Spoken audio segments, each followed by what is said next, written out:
తిథి లేని పర్వం భోగి అని వ్యవహరించడంలో ఆంతర్యం ఏమిటి? మన పండుగలన్నీ కూడా తిథే శరీరం దేవస్యాత్, తిథి ప్రమాణంగా ఉండే పండుగలు అవి ఉన్నాయి. మరికొన్ని పండుగలు నక్షత్రం ప్రమాణంగా ఉంటాయి. ఈ రెండూ కాకుండా సంక్రమణం ప్రామాణ్యంగా ఉండేటటువంటి, సౌరమానం ప్రామాణ్యంగా ఉన్నటువంటి సంక్రాంతికి ముందుగా వచ్చే రోజు భోగి. సంక్రాంతి రాత్రి వేళ ఆ సమయం ఘటించిన ఎడల మరుసటి రోజు పుణ్యకాలం. పుణ్యకాలానికి ముందు రోజు భోగి, ఏ తిథి అయినా కావచ్చు. ఇలా తిథి లేకుండా వచ్చేది భోగములు అందించేది.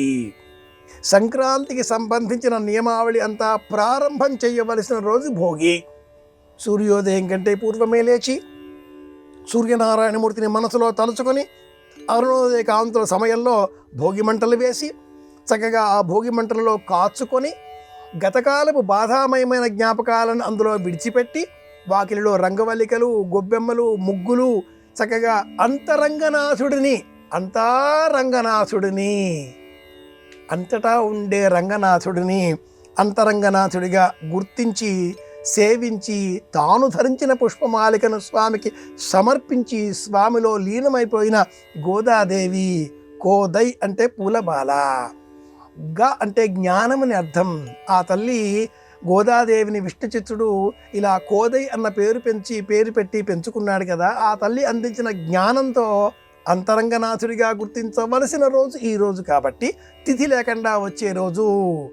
ఇన్ని విశేషాలతో సమాహారమైన ఈ భోగి పండుగ నాడు చిన్నారి బాలబాలికలకు ప్రదోష సమయంలో ఆ భోగి పళ్ళు పోయడం, అలాగే దిష్టి తీసినట్లుగా జీడిపళ్ళు, ఇంకా రేగుపళ్ళు, వీటన్నింటితో కూడా వివిధమైన ప్రక్రియలను, సంప్రదాయాలను, ఆచారాలను పాటిస్తూ ఎంత ఆనందంగా ఈరోజు గడపగలిగితే అంత భోగములను మనకు కాలపురుషుడు అనుగ్రహిస్తాడు.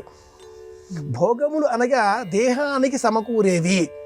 సంక్రాంతి పండగ నేపథ్యంలో భోగి పండుగ రోజున ఇంటికి ధాన్య రాశి వచ్చి చేరుతుంది. ధాన్య రాశి భౌతికమైన ఆహార పదార్థాలను అందించే భోగములకు నిలయం.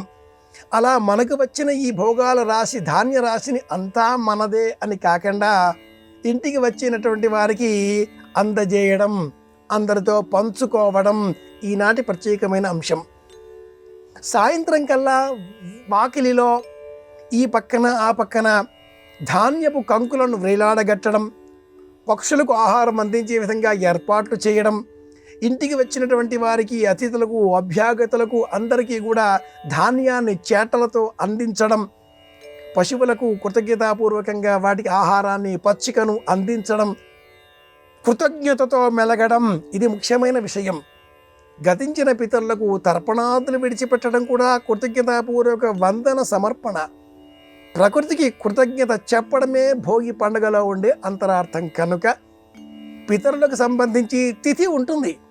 ఈ తిథి లేకుండా భోగి పండుగ నాడు పితృదేవతలకి ప్రత్యేకంగా తర్పణం విడిచిపెట్టి కృతజ్ఞతలు చెప్పే సందర్భం ప్రత్యేకంగా చెప్పబడ్డది. కాబట్టే ఈ రోజును తిథి లేకుండా వచ్చే పండగ అన్ని పండగలలోకెల్లా కూడా శ్రేష్టమైన పండగ, వంశానికి మేలు కలిగించేటటువంటి పండగ, ఐశ్వర్యాన్ని, ఆరోగ్యాన్ని, ఆనందాన్ని అందించే పండగ అన్నారు. ఇది విషయం.